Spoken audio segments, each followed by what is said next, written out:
Hello and welcome in this video of Maurya Empire.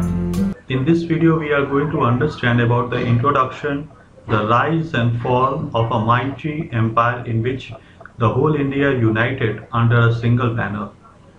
So in this video we will discuss about all the rulers who ruled in the Maurya Empire. We will also discuss about the administration of the Maurya Empire and the main reasons which were responsible for the downfall of Maurya Empire. So let's begin our discussion. So if we start our discussion about the Maurya Empire, I have said recently that it was the first centralized empire in which the whole India united under a single banner. It was a first type of empire which ruled over the whole India. Before the establishment of the Maurya Empire, India was ruled by small rulers who were scattered into the different places of Indian subcontinent, and even the northwestern area of India was not secured. It was regularly attacked by the foreign invaders. The foreign invaders were regularly attacking the northwestern part of Indian subcontinent. Now it is the first empire under whom the whole India united. So it is the most important achievement of the Maurya Empire that it united the whole India under a single banner. So if we talk about the extent of the Maurya Empire, you can see here how much large area the Pakistan, the recent Pakistan, Afghanistan, the whole it was covered into the Maurya Empire. From Kabul to the northwest to Mysore in the southern India, and from Saurashtra to the west up to Bengal in the east. So it was the extent of the Maurya Empire up to the Bengal, even from the Saurashtra from the west. So this whole India was covered under the Maurya Empire. So the Maurya Empire was a very large, and it was the first empire whose area was extended over Afghanistan and Pakistan. It was the first type of the empire. So it was a mighty empire.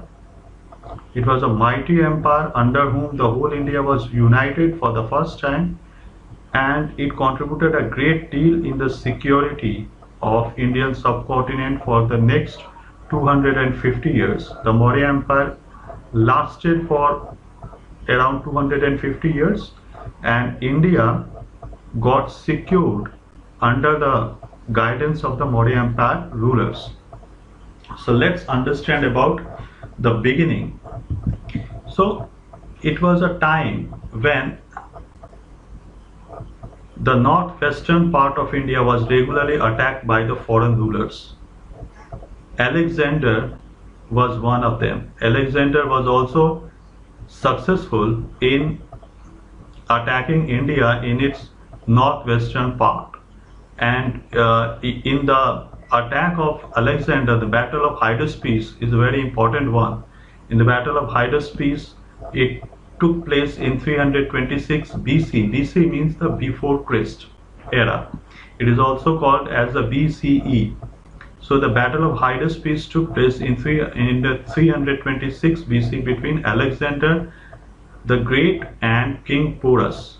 In this battle, of course, Porus was defeated, but it was a very hard time for Alexander. Alexander understood that how the Indian rulers are so mighty. Even Alexander attacked Porus at a very night time. Porus was attacked in the night, and during that time the rainy season was there. It was heavy rain happening during the attack of Alexander, and because of this Porus was not aware about this attack, and it was an accidental attack made by Alexander on Porus. But in spite of this, it was a very hard time for Alexander. So he understood about how the Indian rulers are mighty, and the soldiers of Alexander even reluctant to cross the Indus River, because after crossing the Indus River, the Alexander soldiers had to face the Nanda dynasty. The Nanda dynasty was so strong and it was so mighty that even Alexander did not dare to enter into the territory of Nanda dynasty. But it was a cause of concern for the whole India. So in India, before the establishment of the Maurya Empire, the rulers were scattered, and there was a need to form a united India, and this action was done by Maurya Empire.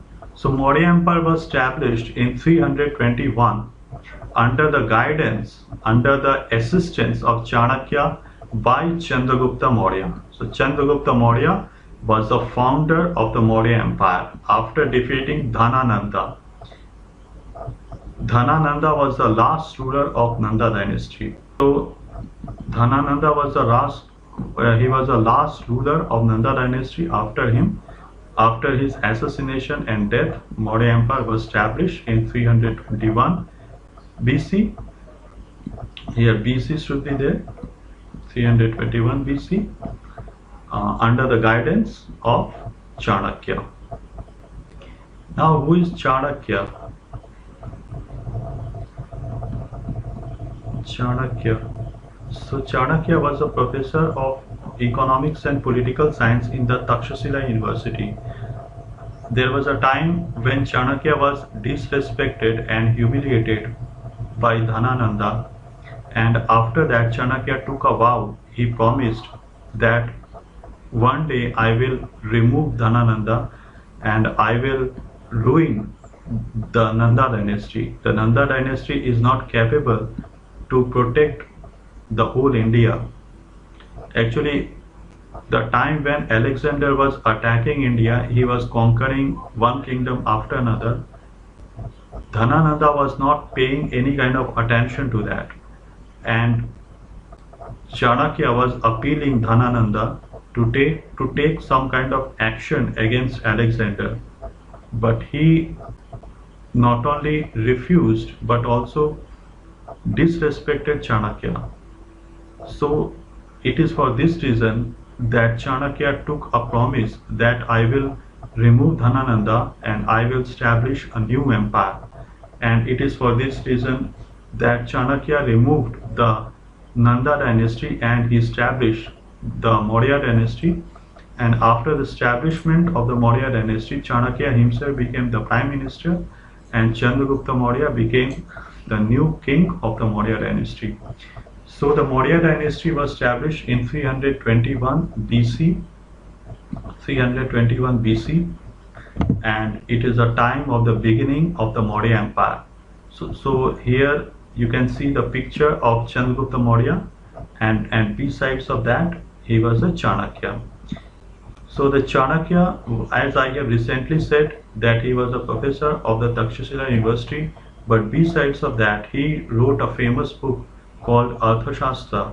It is a book of economics, the duties of the king, the tax collection, the main safeguards for protection of the king, the Saptanga theory. All these are written in the Arthashastra. For a long period of time, Arthashastra was not known to the common people, but it was R. Shama Shastri,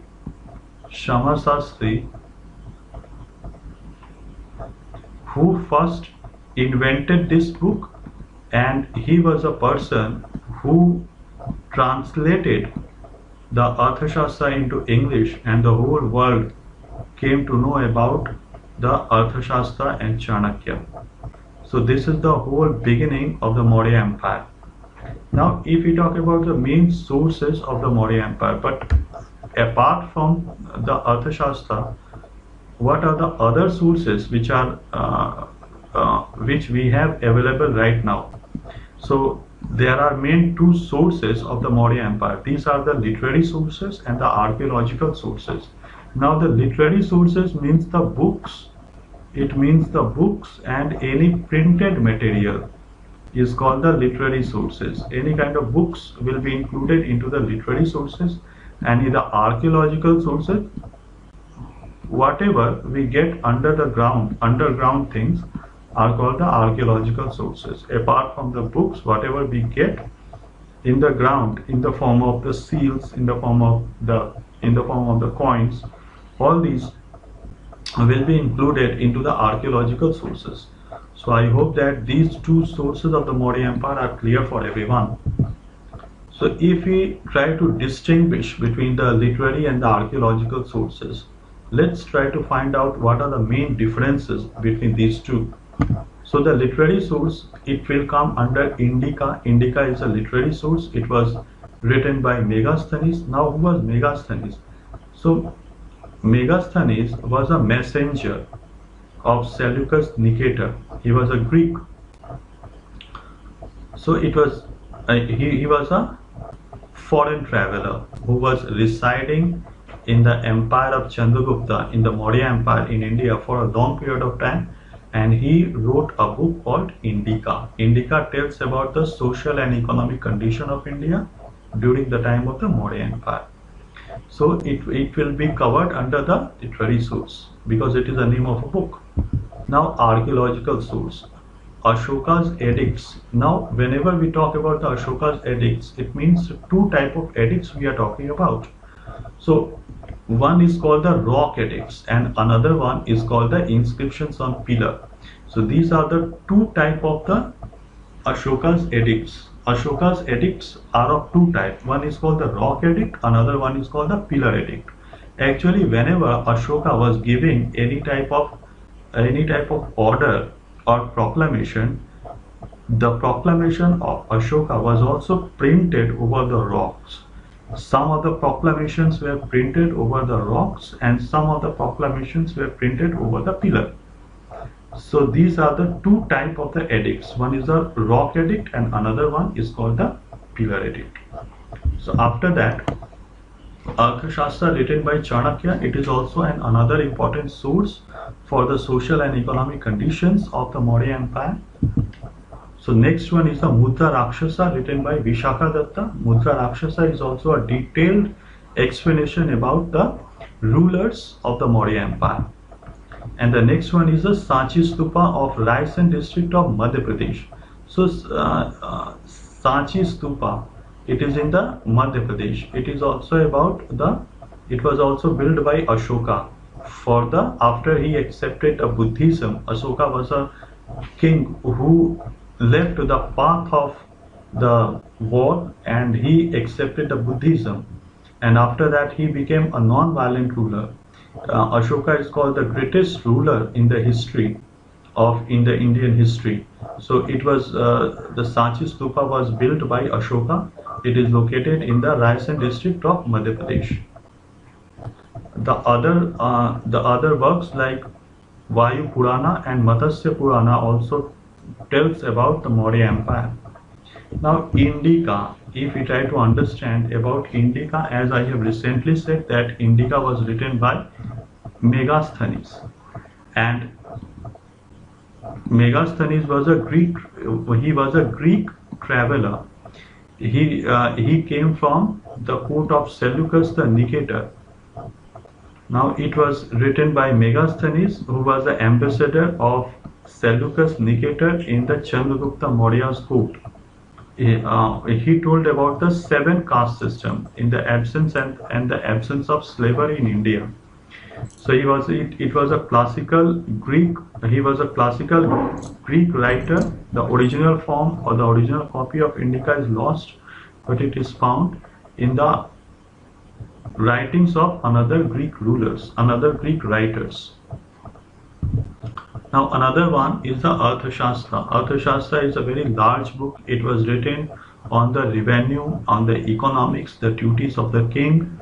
It was originally written by Kautilya. The Kautilya and Chanakya are the same because he was also because Chanakya was he was a very clever, and that is why he began to be called as Kautilya. The original work is written in the 15 books in 180 chapters. So it is about the economic and political conditions of the Maurya period. So after the establishment of the Maurya Empire, Chandragupta became the prime minister. of the Chanakya became the Prime Minister of Chandragupta Maurya. Another one is the Mudra Rakshasa. It was written by Vishakha Datta. It was written during the time of the Gupta Empire, but it tells about a detailed understanding about the social economic conditions of the Maurya Empire. So it was another literary source of the Maurya Empire. The next one is the archaeological source. Under the archaeological source, the Ashoka's edicts. Whenever Ashoka was giving in any type of proclamation, it was written over the edicts in the form of pillar and the rock edicts. But these edicts were actually deciphered by James Prinsep. What is the meaning of the deciphered? It means the explanation. The meaning of the rock edicts, where the meaning of what is written over there, over the pillar or the rock, it was actually discovered by James Prinsep in 1837 AD. So all these proclamations, like the prohibition of the animal sacrifice, the acceptance of the Buddhism, that ahimsa, the decree of Dhamma or Dharma, it was written in the rock edicts and the pillar edicts. Now 14 rock edicts. All these rock edicts are the 14. In the first rock edicts, the sacrifice, the prohibition of the animal sacrifice, that depicts the measure of social welfare, the respect of the Brahmanas, the respect to the elders. So all these are the decree, all these are the proclamations which were written in the rock edicts of Ashoka. Now the 13th rock edict is most important because it was written about the Kalinga War. The Kalinga War took place on 261 BC. 261 BC. So in this Kalinga War, the Ashoka left the path of violence and he accepted the Buddhism under the guidance of Upagupta. So it was a very important one, the 13th rock edict. And another one, the Dharma Yatras, it was written in the 8th rock edict. 13th rock edict is a very important one. Now it is written in the Aramaic language. In the Aramaic language and in the Greek language, in the bilingual language, this is written. It was the rock inscription. Now it was another inscription. It is a bull capital of Ashokan pillar at Rampurva, the West Champaran. It is located in Bihar. So it is another pillar of Ashoka. And this is the iron pillar of Ashoka in Sarnath. The Sarnath is the present day UP. It is the Indian emblem. It is the emblem of the government of India. It was adopted from Ashoka. And this is another pillar edict. It is also in the Sarnath. The Sarnath is in UP near Banaras. And it is the Rumini Devi pillar of Nepal. So this pillar was mainly constructed by Ashoka in order to mark the place of the birth of Buddha. It is the place where Lord Buddha took his birth, and it is because of the birthplace of Lord Buddha, this village, the Lumbini Devi village, was exempted from paying any kind of regular taxes. Majority of the taxes were exempted. The people of this place were exempted to pay majority of the taxes, including the land revenue. So it was also the most important pillar edict of King Ashoka. So it was another rock edict. Now let's talk about the Maurya Empire in detail.